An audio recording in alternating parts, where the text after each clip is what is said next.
this is something that my husband and I just strongly believe in. And I think it's a good message because it's a homegrown kind of a company.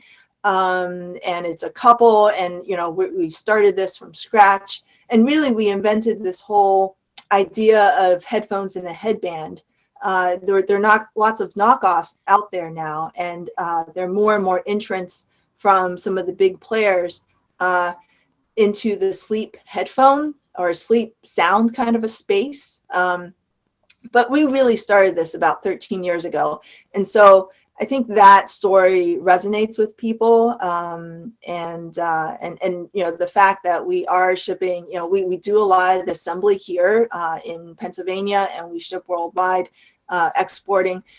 We've won various awards for exporting and just for consumer electronics and all that kind of stuff, innovations. And the PR has been fantastic for us as an avenue. And some of the content marketing that we've been doing, we've been able to also translate into further PR, because I do have a background in medicine, and particularly epidemiology. I almost joined the CDC at one time as an epidemic intelligence officer. So that's kind of what leads us to the content today. Well, with that segue, why don't we talk about how this year started out for you, and you just being able to, because you know what, I always say this, I say most innovations start off as a personal need. I need to solve a personal problem that we have. And almost all, I have entrepreneurs we work on with Ohana Technologies, Karen from Recap. They're always something that they're just trying to solve a problem, and they don't find it out there in the marketplace. So why don't you start, where 2020 started for you, and then how you got into you've been doing content marketing, but this one just... Yeah, all along. Yeah, that's always, you have to talk about sleep and keep up your SEO and Google rankings and things like that for sleep, so that people come to you organically, and then it's cheaper, to get that conversion.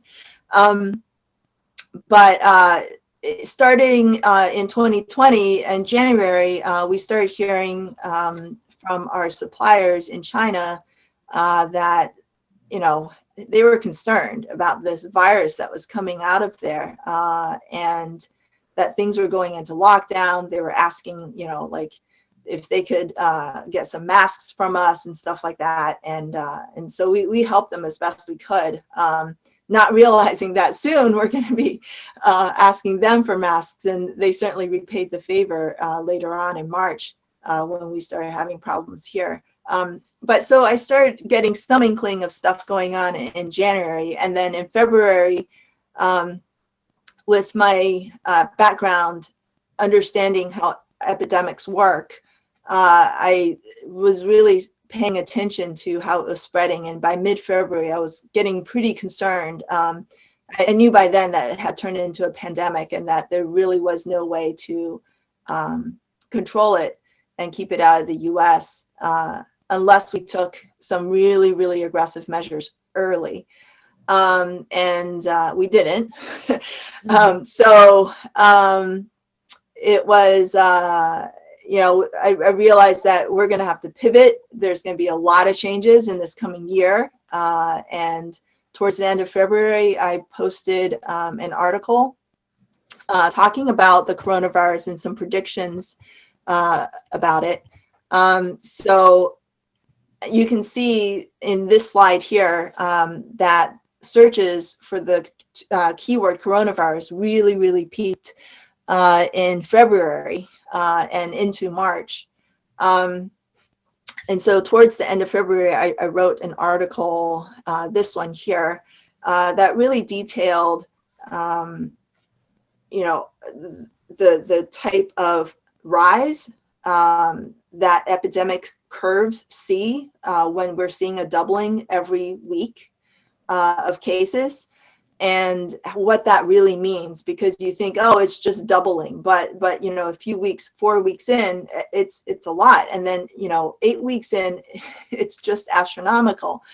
So talking about that, and talking also about the mortality rates and how to interpret that, because at the time we weren't testing a lot of people. And so as we test more and more people, it would seem like the mortality rate's going down, where in fact, it's really just that we are seeing a larger sample. So the denominator of the numbers that we're looking at is bigger. In any case, I went into a lot of scientific detail on this article, and this was the first article to go viral for us. We had, 10,000 hits in one day, which was tremendous. And so it dawned on me that, hey, this is something that people are seeking out. All of my friends were sharing it when I shared this article with them on Facebook. And so I started to write a little bit more. So how many, so they say long form is really the most successful. So how much did you write? How many words? That one was really long. I went into a lot of detail because I really wanted to explain everything. So it wasn't just kind of sound bites here and there and like lists. I actually kind of cringe whenever we put out a lot of listicles, but that's kind of how you do SEO nowadays. You just gather information and you write a list of things. And we do some of that kind of blogging on our site. But that's not how I explain things. Usually I do tend to get into the weeds. And so that's kind of what I did here. And I think that kind of that methodical explanation of leading one thing to another. And now you need to be thinking about how you should prepare for a year or more of disruption. And then, for your business, how you need to prepare. So it was very, very long, several pages. Mm-hmm. Yeah. So you really do, because it's value now. And the more, if it was just a quick read, I just don't think the value is there. What you're delivering, because I've been following them and reading them, and so has our team, but it's the information is very valuable, and you educate us in a way that we can understand, so I think your audience too. Good. Good. So you're going to show us how that performed, or how things have been? Yeah. So this is how it performed. You can see the slide, the entrance page sessions per week in 2020, and actually I have a few things here. So the blue is all of the sessions. It's how many people got to our site and started looking on our site, right? So all sessions is in blue, and you can see that it peaked in March. That was because of the coronavirus article that I was just talking about. And you can see how that one went up in March in the green. Just our regular homepage, you can see that's in red. Okay, so January, February, March, that's our homepage. All sessions is in blue, so we obviously have other articles out there and other content where people are coming to our site for. And then we'll talk about the little yellow-orange mark there, because that's what really hit it out of the ballpark for us this year. So we saw that peak in March. We saw a little increase in sales, and I kept writing because there really was a lot to tell people about the epidemic and how it was going to evolve and affect their business, and how they can adapt their business, and then just how it hits us personally. You talked about supply chains too. I mean, not just the mask, but the supply chains, because you did some things with the Northwest Industrial Resource Center, a webinar. I mean, really different audiences. You were just very generous in sharing your knowledge and research. Absolutely. Yeah. I mean, I think being transparent and sharing what you know really does help the business community in general lift everybody up. I don't feel like, it's a competitive environment necessarily. We do have a very niche product. So, and I don't want, people to feel like, well, if I tell you something, then you're going to rip something off. No, I don't really feel that way. I feel like, if we all try to help each other, that's how we're going to get through all of this. So it's important for me to share this information and to help everybody understand, especially our local community, how to get through this. Mm-hmm. So tell us about the next. Okay. Surprise. Sure. So we, let's see, this slide just talks about promoting content. Yeah, because not just writing it, you got to distribute it, right? Yeah, absolutely. So how do you actually try the Reddit AMA, which is Ask Me Anything. I don't know if you've ever experienced that. I have, but can you explain that to our audience, Wei-Shin? So Reddit is a social media news service. A lot of people go there. It's a bulletin board. They go there and kind of share information. There are a lot of discriminating Redditors, and they jump on anybody that seem to be phony or promotional with anything. And so it's very, very much user content driven. And so I thought I'd make a splash on Reddit AMA and Ask Me Anything. Ask Me Anything is where sometimes it's a famous person, sometimes it's just a person with a very vivid personal experience that they want to share, or somebody with expertise in something. And so I felt like I had some expertise that I wanted to share, because I'm kind of unique in that, I have the medical experience, I have knowledge in epidemiology, and I am in business now, right? And so there's not a lot of business people who used to be doctors and also have epidemiology experience, right? And so I felt like I had some expertise I wanted to share with anybody in business on Reddit. But that didn't really pan out all that well. There are a lot of skeptical people on Reddit. But, you have to try to promote it. So we did well promoting it to our mailing list. We actually got somebody from Harvard Medical School sending us back an email saying, this is the best content, I've read about this. That's an endorsement. Yeah, it was quite the endorsement. And then, you share it on social, and we try to push it out to some local media. But I think at the time, nobody knew really what to make of it. so it didn't really get promoted there. But, you got to try everything you can. Mm-hmm. Yep. Because when you come out, do you put a social media or a distribution strategy together and try to hit the certain ones, like you experimented with Reddit and Ask Me Anything, but every piece has a distribution strategy behind it? The content kind of has to come organically. That's more inspired content.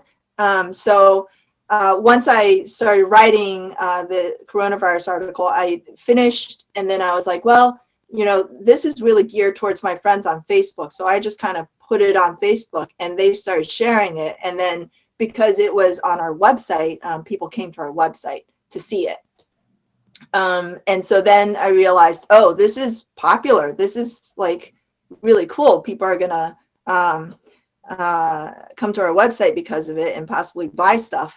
So we decided to promote it on social and do all of the other things as we kind of saw the interest. So we flowed with the interest at the beginning. And that's kind of how we newsjacked the coronavirus, as they say. That's a great word. Why don't you explain newsjacking a little bit for some of our...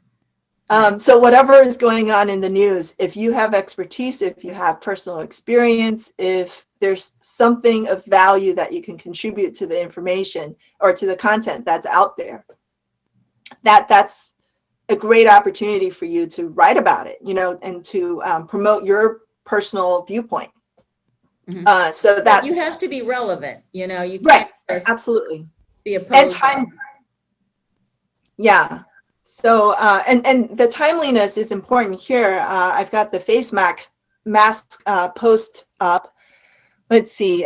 So in April, everybody started searching for face masks. And then when we had the summer surge there, the second peak, that's when people kept searching again. That's the second peak for face masks.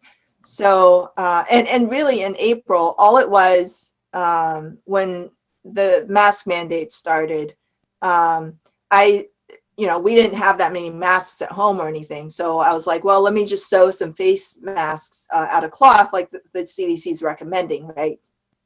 And so You should have given everyone a link to the article, Wei-Shin, before the event so they could have read it.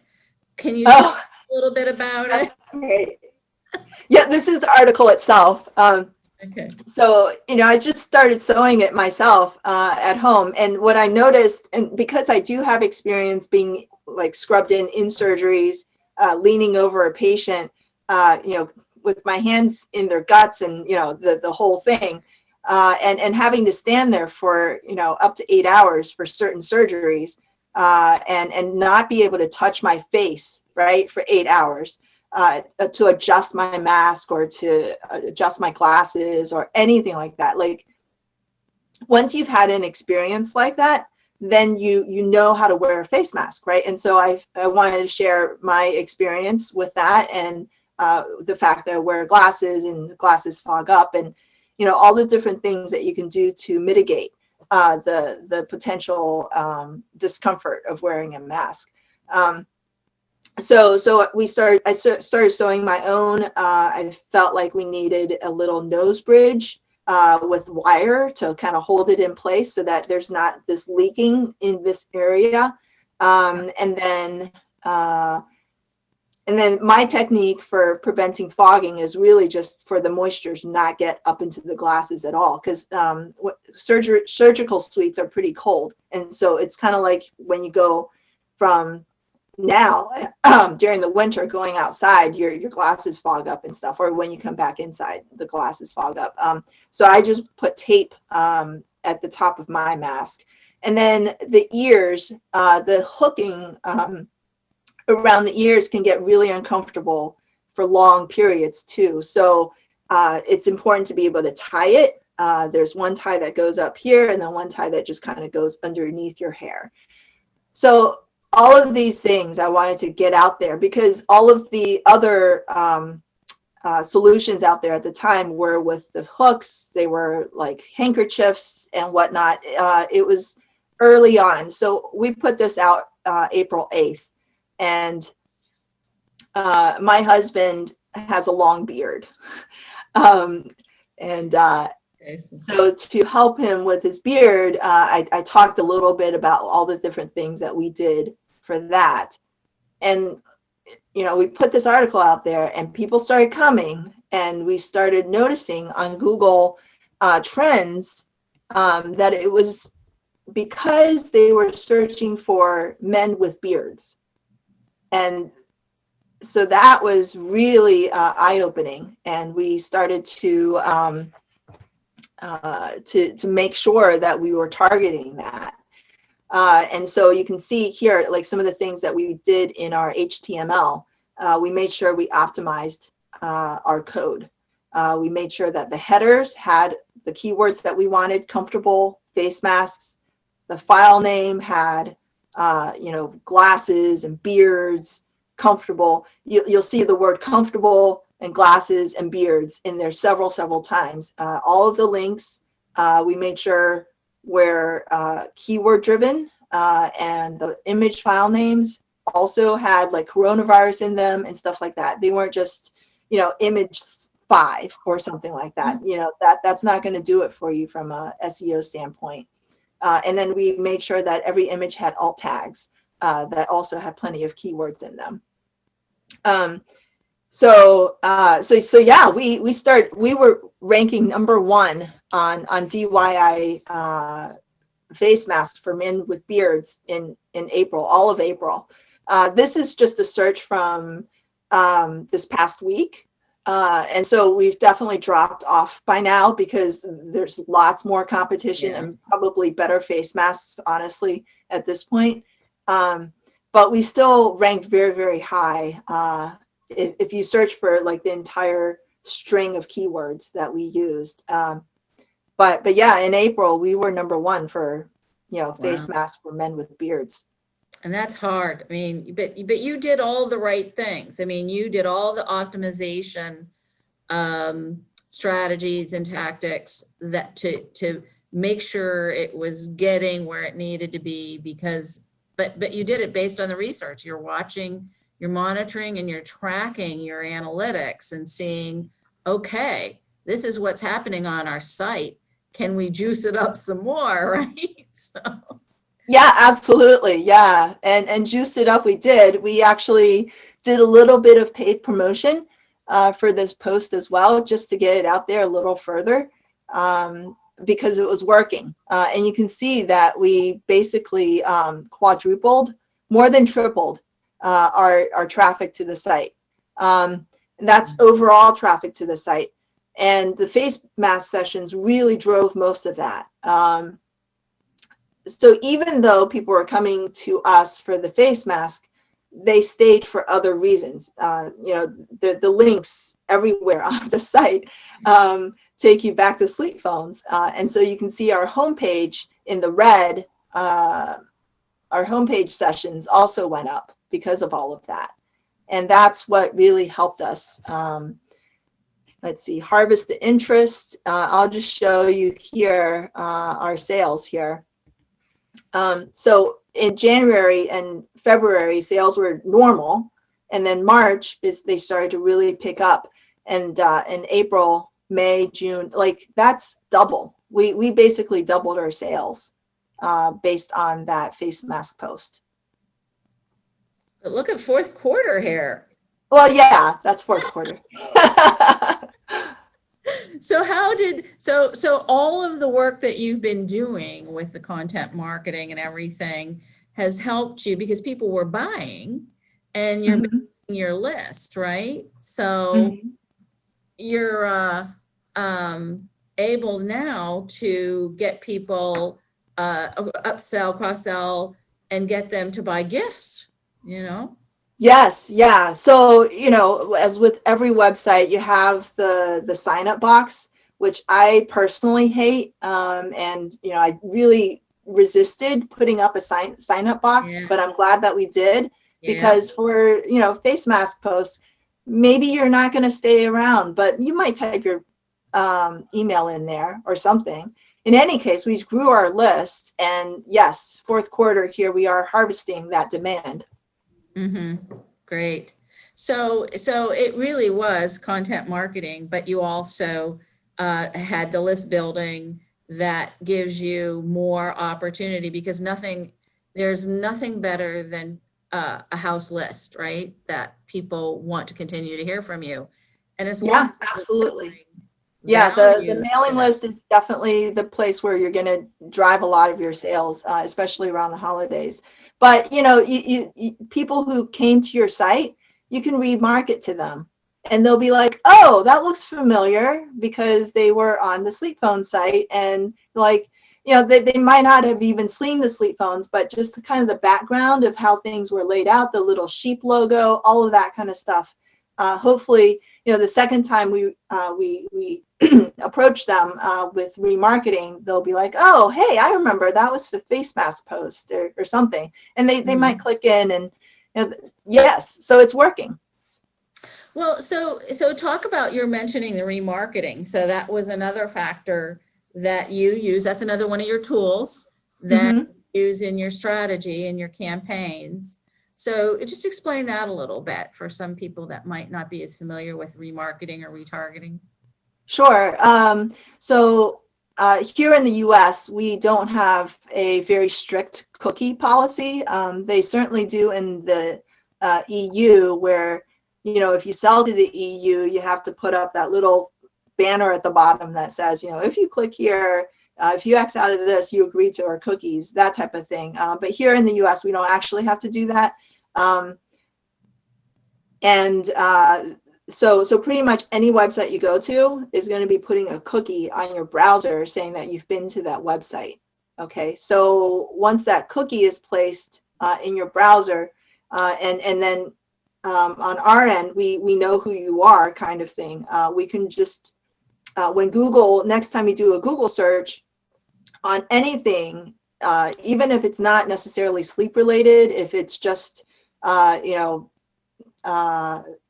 you're searching for face masks, for example, then Google is going to know that. And it's going to say, oh, they've got a cookie from SleepPhones. I'm going to serve them this image of this ad from SleepPhones, and because they're familiar with it and they might want to see it again. And it kind of keeps you top of mind awareness too, because sometimes you get interrupted and say, I was researching something, but then I had to move on to something else. And then all of a sudden it shows up in your wherever you are, and you go, oh yeah, I for that. Yeah, it happens all the time with my baby stuff, because the baby interrupts me and then I have to get back to finishing the order for her stuff. Yeah. But then on the other end, sometimes you've already purchased and it's still following you around. Yeah, but at least for baby stuff, it's you're going to be using it again. Yeah. You're going to be using it. Particularly the consumables. Yeah. Well, this is great. So now that you have, you're still putting out fantastic content, because, and people are now, I think, even in your list, do you push that out through your email too? The new content? We try to stay away from too much politics for business reasons. But some of the content can be interpreted as political. Really, to me, it's just science. But in any case, we try to not incorporate too much of that, but it is on the site, and we promote it otherwise. So we don't necessarily send it to our email list, but we do send it out to the local media. So for example, I wrote about how our exports changed during the whole pandemic. So I analyzed from April to September, the 6 months there, our export sales to various countries. I picked the top 30 countries because really the sales to smaller countries are a little less important, and the numbers are small, and so there's the law of small numbers that really comes into play with statistics there. So those are irrelevant. I looked at the places where we sold dozens of products to, at least, or hundreds of products to. And then looked at that, compared it to 2019, and looked at the change of sales, rate of sales. So like Australia started to buy more, whereas places like Sweden bought a lot less than we would have expected during this whole time period. And really, the whole reason for me looking at any of this to begin with was just to see if we needed to change marketing strategies to some of these countries, advertising dollars and things like that. And it was really remarkable that certain places really picked up and other places really dropped. And so then, I was thinking, well, COVID probably has an effect. And so what is the effect of COVID? So I matched it up with case rate, mortality, and testing, and all of those numbers. And what we found was that the places that managed to control the virus better, the places that had lower case counts, lower mortality, and higher testing rates, those places did better. They ordered more SleepPhones for us. And the places that did not manage it as well, like Sweden, compared with like Norway, Finland, its neighbors, really, Norway and neighbors, the neighbors of Sweden, Norway, and Finland picked up, whereas Sweden dropped. And so that was kind of a very stark contrast there, because Sweden is, of course, they had implemented the so-called herd immunity strategy, and that's not working. And so our orders to there dropped. And I wanted to get that message out there that if you wanted to control, if you control the virus better, the economy will be better, because that's kind of what the evidence proved to me. And so we put that out there, and the Erie Reader and a few other places, some epidemiologists on Twitter and stuff like that retweeted and shared this information or rewrote about it. And so it was great. It really just highlighted our company that much more. Yeah, so I saw that too, and I was fascinated because I thought, well, that could apply to any business trying to sell. It's data and paying attention to data and doing the, monitoring and tracking. But you go the step further, and then you begin to turn into the data analyst, scientist. But I think it's great because those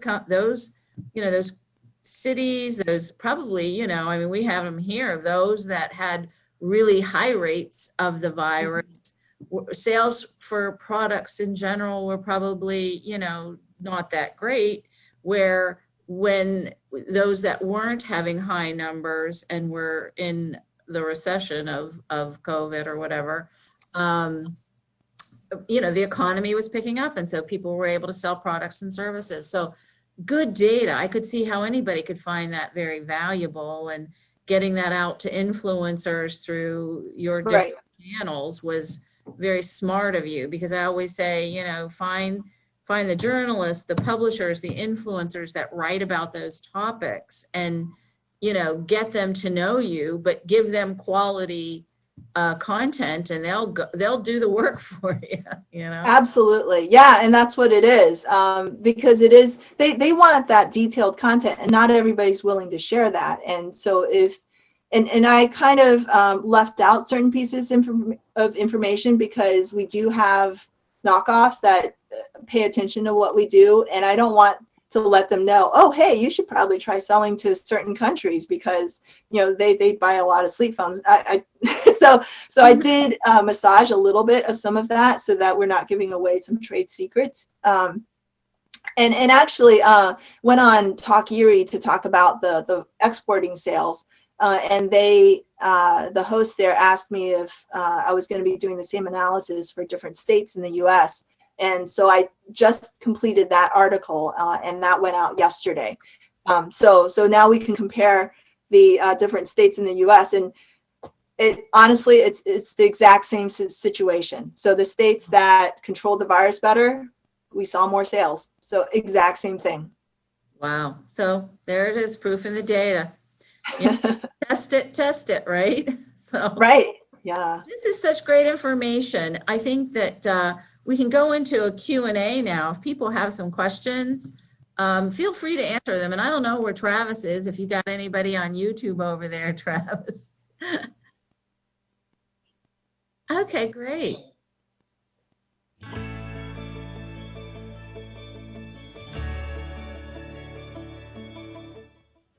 So we started in 2007.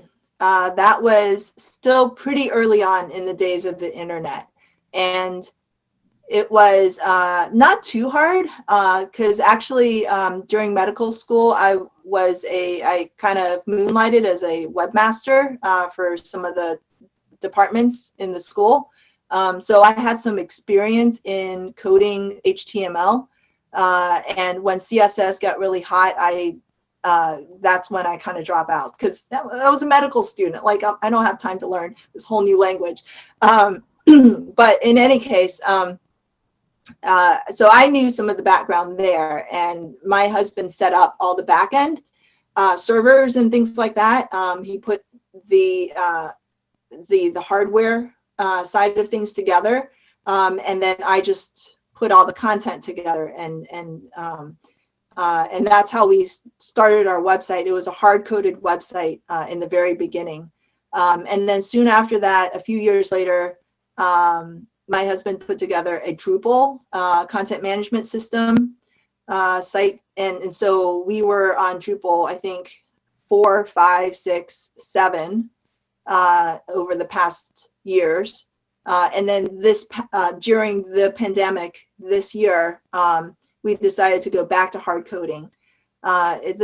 Some of these content management systems just get too bulky. There's a lot of extraneous code. There's just scripts galore, and sometimes, after several iterations, if you didn't clean out, from moving from Drupal 5 to Drupal 6, didn't clean everything out, then you might have several instances of your Facebook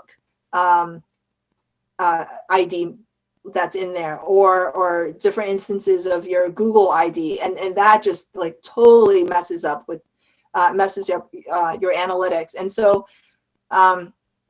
to just kind of clean everything up, and to make sure that we are delivering very quick content as fast as possible, and minimizing scripts, random things, and when you have these CMSs, they have to call this giant CSS file, and there's several layers to that file.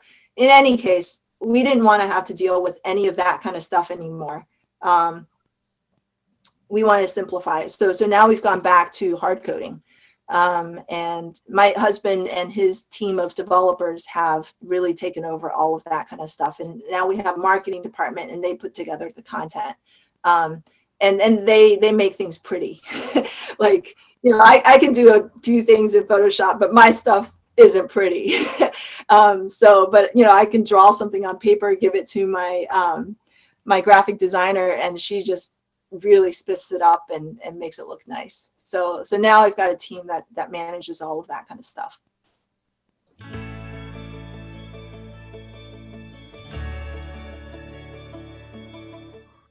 No, we definitely use a system. For some time, we used ListTrack. We've now moved on to Klaviyo, and we're very happy with Klaviyo. There are lots of email systems out there, MailChimp, et cetera, et cetera. They're all, fairly equivalent, and it really depends on how you have your system set up on the website side and how that integrates with your email system, whether that integration is seamless or if there's some hiccups and things like that. So you can just choose your favorite from what's out there. It's highly recommended you use an email service provider such as MailChimp or ListTrack, or one that's reputable, because they're the ones that are keeping up with all of the spam and domain authority and those issues to help you get in the inbox. You have to do your own things, but it's always good to use those. Yeah, those are helpful too. When you sometimes they'll put on webinars for the holidays, and so my marketing team would sit for their webinars and figure out, this year looks like everybody's doing Black Friday on this day. It's no longer Black Friday anymore. Now it's everybody sends things out on Wednesday, and so it was very, very, we were happy this year that we were on the trend. We sent things out on Wednesday, and that's when I was getting my inbox flooded with all of my stuff personally. And so, so everybody's coordinated, and we kind of know what's going on. You get a lay of the land if you work with your advisor there.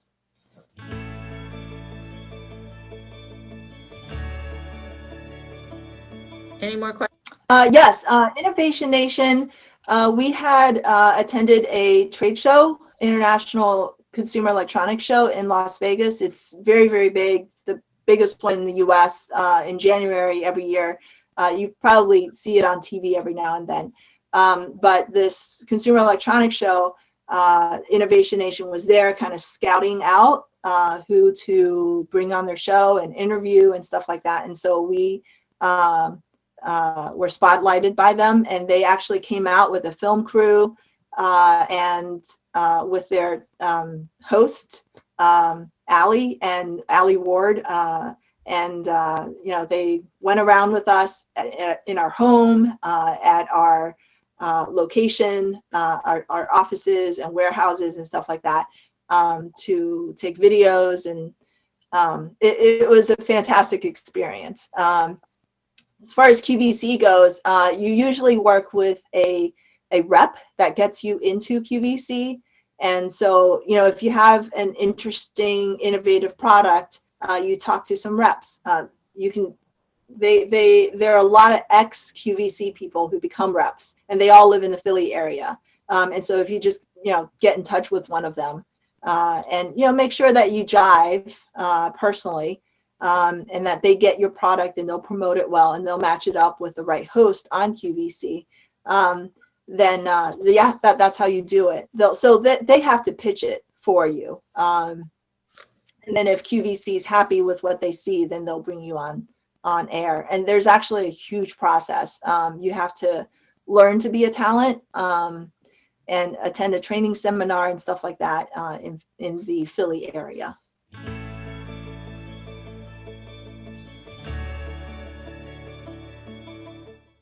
It's SleepPhones.com.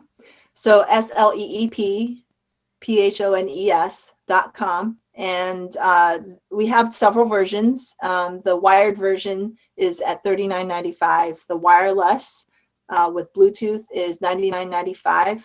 And then we also have an effortless, which is not only wireless, but also wire-free for charging. So it has induction charging through the fabric. It's kind of like with the Apple Watch or something like that. You just put it on a surface and it charges. So yeah, those are the three main price points. We have other products as well. We have a Simple for people who don't have a phone that they want to pair with, or a computer or something like that. The Simple has built-in music. We say that we designed it for our grandmother, so that they don't have to have all these devices. They just push a button and it plays. And then we also have something called telephones, which are headphones, the sleep phones that you can just hook up to a television and listen to your TV privately, especially if somebody else is in the room with you and they're sleeping or something. Or working from home. Yeah. We do have a couple of questions here, a few questions here on the Zoom side, Travis. So we only have a couple minutes left, so we can't get too in depth here. But we have Crystal LePeck. She just was commenting because she said they love Innovation Nation. They watch it every Saturday. She just thought she wanted to make that comment. And then Dave Jakowski, he's asking, what was your experience using LinkedIn? Do you use LinkedIn for promoting? I know you get your content out there. How else do you use it? To me, LinkedIn is less about like the family and friends kind of social and really more business. And so whenever I write a content that's more business oriented, has financial information or whatever, I put it out there on LinkedIn. Honestly, I just don't have that much time to be on social on all of the different channels. I think, our people will promote things on LinkedIn, and then I just kind of like it, or I reshare it or something like that. And that's really all I do with LinkedIn at this point. I might be missing an opportunity. I don't know. You don't use Sales Navigator or anything like for your retail distribution or anything? No, we have our own in-house CRM system. It's a customer relationship management system. My husband's background is in game development, like computer game development. So he is a big tech guy and he sets everything up. We actually have a lot of proprietary in-house solutions that he's put together. He's very good at that. I know that myself from Jason. He's great. So you're fortunate. You got a good guy there. We also have a question from Chao Lu, who asks about email. He says, we have a very low email open rate. I wonder what strategies you have for the email campaign. How's your open, and based on the size of your list, because you always have churn and things like that, but Yeah, well, it depends on the quality of your list and how you got them in the first place. Like if we run a contest through WooBox or something like that, we might get a few hundred or even a few thousand entrants. and giving us their emails. But oftentimes, if you look at those emails, they're like, spam box 1 or something like that. And so when we send out an email to those lists and segregate, that out, the open rates for those are fairly low, we found. But over Black Friday, we kind of decided to have our VIP customers, the people who have bought multiple times from us, we decided to send them a special email giving them, some special discounts. And so that email got a ridiculously high open rate. And normal emails that go out to everybody get, pretty much the standard open rate for our industry, which is consumer electronics and e-commerce. If you work with an email service provider like Klaviyo or really anybody else, they'll give you the standard rates for your industry and what you might be able to expect. And they can also, they have a huge website that has tips on how to improve open rates. But it is about having content that they want to see and not just discount, or, harvesting emails from sources that really aren't interested in what you're selling. Mm-hmm. And we have our dear friend Karen from Recap Mason Jars asking about, do you use SMS, which is the mobile communications, the short message services, which we are starting to see. We all three of us were having this conversation, I think with Kara as well, but just saying, Yeah. We're starting to see more emails trying to move us over to text and doing SMS and push notifications. Right. Yeah. And a lot of it is being driven by the SMS providers. So I think, at least personally, and I'm the kind of person who does not want to be like bombarded with marketing messages. I turn all my notifications off. I always click away from the pop-up boxes until I know I will actually want to buy on that site, and then I'll sign up for that 10% off coupon. That's just the kind of person I am. So I have held off on using a SMS so far, but I know personally that I have signed up for SMS for a few things, and I kind of want to gauge how I feel about that first, and the best way to connect with customers using that system and not just bombard them with messaging that they may not want. Or just offering discounts just to offer discounts just so you get engagement. That's not necessarily the type of interaction that we want.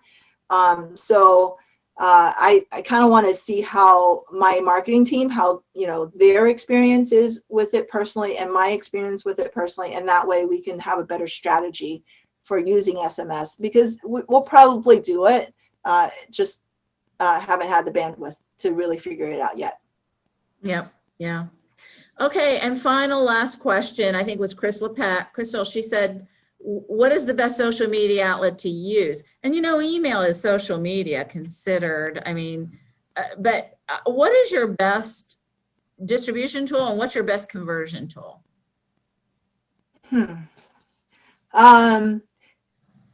So it's a matter of, and with any kind of marketing, digital advertising and marketing, you have to have really good tracking. And I think Facebook really gets us more stuff than we might think, and so does YouTube. But the tracking isn't necessarily always there, and so it's not obvious to us. But because our headphones allow you to listen to music, and a lot of people listen to things on YouTube, that is a major driver for us. And then Facebook is just because that's what it is, and we can target different niches there. You can be very specific with the audience that you want to hit, and also do lookalike audiences, which is helpful. Or friends of friends, that type of thing. All that is better for us. Pinterest, not huge. We put infographics on there. We haven't seen a lot of traffic or interest, even though we do have some very popular infographics out there. And then Instagram, not huge for us yet either. But I think it really depends on your industry. So on Facebook, we can target, people who have problems with sleep. And on Twitter, we can search for sleep. We don't, spam people or anything though. Mm-hmm. Great. Well, I think you're right. Depending on your product and the industry you're in, that really, and it just takes some time to find where that audience is and giving them good messaging, that they connect with too. So yeah, like if you have a clothing brand or something, I'm sure Instagram would be a fantastic outlet. Yeah. Would you say, I'm going to put words in your mouth, but is email your better converter in terms of when you have a house list that is more? It is the most reliable converter. Yes. Anytime we send out an email, we see a small peak in sales. Mm-hmm. Great. Well, on that note, that is my favorite channel, but so I really want to say thank you so much, Wei-Shin. You have been so generous with sharing some information here. And, if anybody wants links, if you're a very busy woman, this is fourth quarter for you. I know this is a busy time and I'm so glad that it is. But we are thrilled for your success. Thanks for helping other people, and hopefully more have been inspired on how they're starting in their startup journey or farther along, that gets them some ideas and help them push through some of the challenges that they're working through. And Travis, thank you. Thank you so much. This will be recorded. You will get a recording to the link by email. Well, thank you, everyone, and hope everybody has a safe and healthy, happy holiday. Talk to you in 2021. Take care.